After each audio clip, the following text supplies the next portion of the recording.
تحصل الأندية الأفريقية المشاركة في كأس العالم للأندية وعلى رأسهم النادي الأهلي على 10 مليون دولار، واتجاه لرفع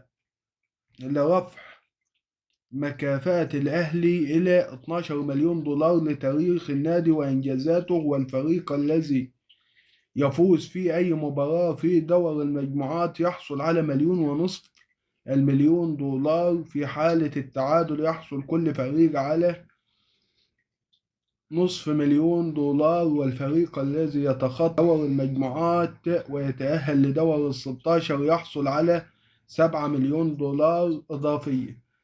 يلا كورة، استياء وغضب كولر من موعد مباراة القمة، اشتكى لمسؤولي النادي الأهلي عن توقيت المباراة بسبب قطع إجازته وعودة المران غدا بعد منح اللعيبة راحة سلبية اليوم.